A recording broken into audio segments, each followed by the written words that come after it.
Hey folks, welcome back to another entry in the Station Focus series.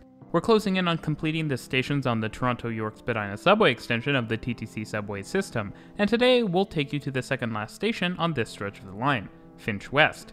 Opened in 2017 along with its siblings on the extension, and actually some of the first videos on this channel were videos of these newly opened stations, Finch West is soon to have a very special title granted upon it that only a few in the whole system have. With Line 6 Finch West slated to open in 2023, its status will be upgraded from a plain old through station to an interchange station, and an underground interchange at that. And we're excited to see how the station will look then. For now though, let's document the station in its current state and take a look at what it has to offer.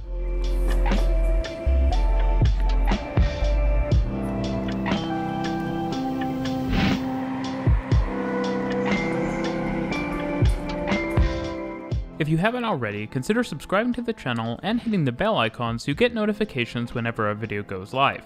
With just over 17,500 passengers daily, the 4-year-old Finch West station ranks at a modest 49 out of 75 stations on the network, but we should be seeing that go up with the opening of the light rail line in a few years. The lower ridership of the station is mostly due to the fact that its surroundings are almost entirely industrial, although a big draw for the station is the presence of York University, with its campus to the northwest of the station served by the stop of the same name. We're starting our tour on the platform level of the station. This platform, like other ones on the TYSSE, is an island platform, with lots of space in between the two tracks. It's nicely lit and has a high ceiling, although the space above either side of the tracks look quite different. We'll see what that's all about in a little bit. The platform walls have long been derided for their plain concrete finish, but this is probably just a side effect of the fact that when originally planned, this extension was supposed to have platform screen doors, and hence the tinted glass would have masked the walls. Fortunately, unlike at some stations, the water seepage issues on the extension seem to mostly be kept at bay here. The predominant visual element of the station is a striking black and white striped pattern, reminiscent of a barcode, which we'll also be seeing throughout the station. Besides that, we've got the usual amenities you'll find at a Toronto subway station. Some, admittedly very nice and new TVs to pass the time watching, a fully equipped designated waiting area right beside the elevators, this station is fully accessible as with all new stations on the system, and of course lots of other knickknacks scattered around such as payphones and benches. The station structure is split into two halves at either end of the platforms. We're going to head up to the north side first to check that out. These escalators are still one of the best features of the new stations, with a futuristic light bar at either side making it feel very Tron-like. They've become something that I somewhat nerdily, very nerdily, take photos of whenever I see them. After a short ride, we arrive at the concourse level of the station. This northern concourse seems more like a place to take a break on the way up, but more importantly, it acts as another connection point between the northern and southern ends of the station, with a long corridor looking over the platform leading to the south. This would be a great place to railfan if only the ceiling above the other track were higher up, but nonetheless it's still a pretty cool feature to have for a subway station. You can even find a couple of benches and payphones on your jaunt south, but we're not going just yet. Let's head up first to finish touring this side of the station.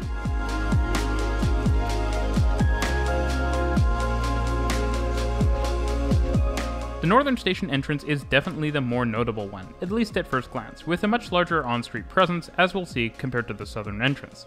Here is where we'll find the requisite fare gates, collector's booth, and presto fare machines, surrounded by colorful walls and windows, which is definitely another standout feature of the station.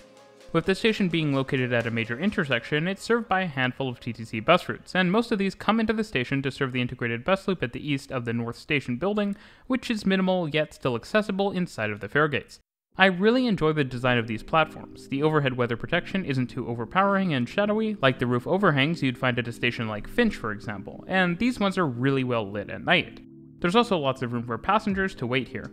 Routes that come into the station are the 36 Finch West, as well as its night and express variants, with the 41 Keele and 107 York University Heights stopping outside of the station on Keele Street instead. On the outside, the station building is quite blocky, and features the same barcode pattern that we saw at platform level. The tinted glass windows give a little color to the otherwise quite drab building and the surroundings of the station, especially with these playful patterns on the lower level. While all of that is cool, visually this is still my least favorite TYSSE station by a pretty significant margin. There are a few bike racks outside of the entrance, with the full Bike TO rental station on the sidewalk of Keele Street. This is a great addition to the station with its proximity to the York University campus and surrounding neighborhood and residences. We can also spot the southern entrance of the station across the street from here, as well as the various fenced-off areas with the construction of the Finch West LRT line steadily ongoing. Let's head over to that entrance and see what it's got to offer. The southern entrance's above-ground presence is not as extravagant as the main entrance, but it's still got the same swagger and even a little mall next to it. By mall, I mean a single CIBC branch with a tiny parking lot. Not too much to offer here with all the construction going on at the intersection. The interior of this station building is a tad different from the other though, with only enough space for an elevator, stairs, and escalators, as the other features are all on the concourse level instead. The closeness of the space does make it feel somewhat more vibey, with the light coming through the tinted windows coloring the whole space in a romantic light. Again, the concourse level is where the action is, and that's where we find ourselves now, in front of the fare gates and across the white corridor through which we can get to the northern side of the station. As with any other station entrance, we've got amenities like some benches, presto gates, and the standout is this large map that they've been putting in stations. Super helpful for finding your way around, especially in the endless suburbs. I didn't mention it yet, but the connection to the Finch West LRT should be happening at this point, just beyond the fare gates, meaning it will be within the fare paid zone. And I have good news and bad news. The good news is that the Finch Line will be underground at this station, which is a win no matter how you look at it. It means that once passengers get on a vehicle, many will never have to set foot outside again for the rest of their journey.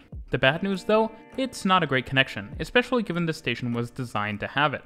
Essentially, to connect from Line 1 to Line 6 at this station, riders will climb from the platform level to the side of the concourse level, then they'll enter a new tunnel and descend some stairs before once again ascending some stairs to arrive at the platform. There are a lot of better ways this design could have been done, especially if the subway factored in the future light rail line in a bigger way, and if the light rail platforms allowed access from above rather than from below, which is quite odd. Tapping in and heading down the stairs, it's time to head back onto a Toronto Rocket at the end of our tour. Finch West is quite an interesting station with its unique design choices, and with the LRT streetcar line coming soon to the station. It's bound to look quite different and much livelier than it does today. Thanks for watching, and we'll see you in the next one.